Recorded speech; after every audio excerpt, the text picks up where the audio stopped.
Hey, what's going on, guys, and welcome back to Transfer News. Today, we're starting off with Antonio Valencia, the Manchester United right midfielder turned right back. Looks like he may be leaving the club.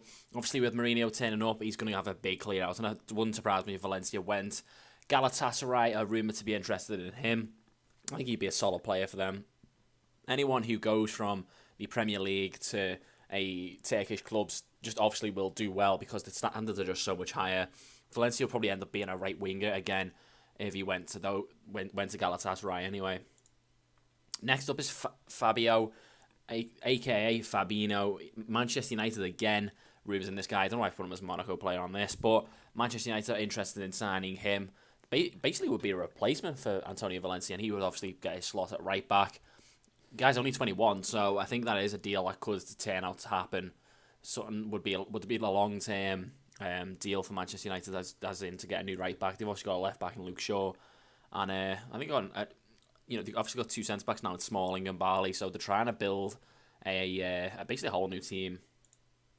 Next up is Nicolas Pp, and the reason why he's got a Hoffenheim badge still is because he's almost ruled out a move.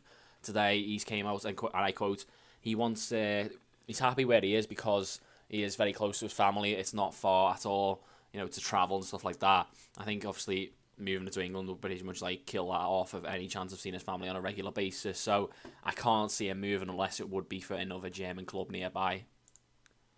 Next up is N'Golo Kante. Today they've come out and said that Liverpool are also interested in signing him. Nothing's happened so far. Obviously he is at the Euros, and I think we'll see a lot more deals for European players happen when the Euros have actually finished. And it'd be an interesting one for Kante because obviously you've had PSG, Chelsea, just alone in my transfer gossip, and now Liverpool as well. It would be an interesting one to see what Leicester could hold out for in terms of a fee for him.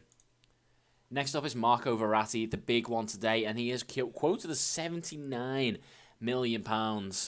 That's what Manchester United will pay to get his services. Again, linking it into the long-term build. Obviously, if they get Fabinho, the right back, the whole back four on goalie is sorted.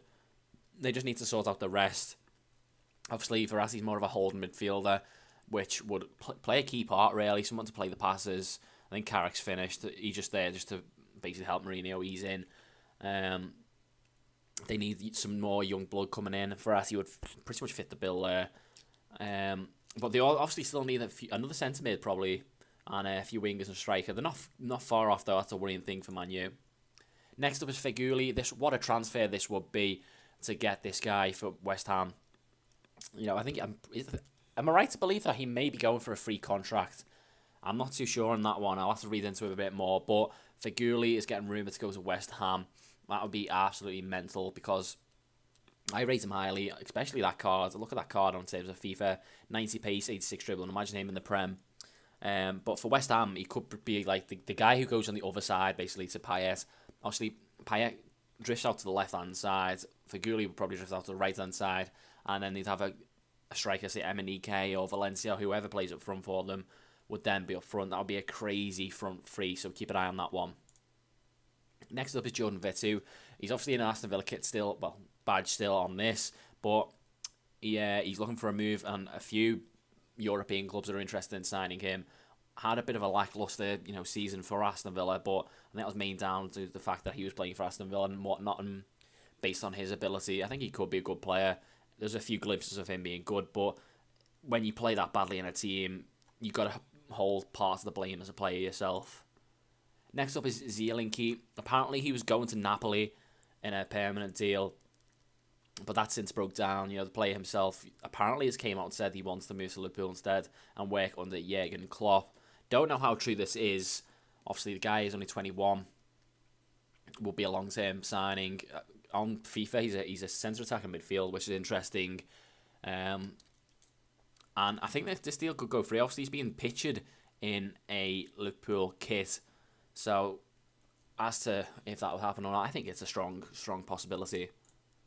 Next up, another one for Liverpool is Theo Walcott. Good God, why are we getting linked with this guy? A huge amount of potential when he broke through, and he's never fulfilled it.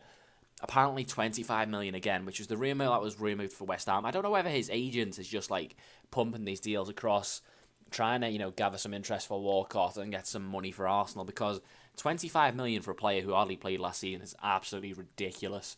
I would not pay that much for him, regardless of the fact whether he's English or not. And he's overhyped as well, so I wouldn't be happy with Liverpool signing him. And finally, we end on Slemani. Obviously, he has been in the transfer news in the past. Leicester have apparently had a €20 million bid turned down from Slimani's club, Sporting Lisbon. They're looking out for 30 million for him, so be an interesting one. Obviously, if Vardy goes, that is a replacement straight away. As always, guys, if you did enjoy, like and subscribe, and I'll see you tomorrow for more transfer news.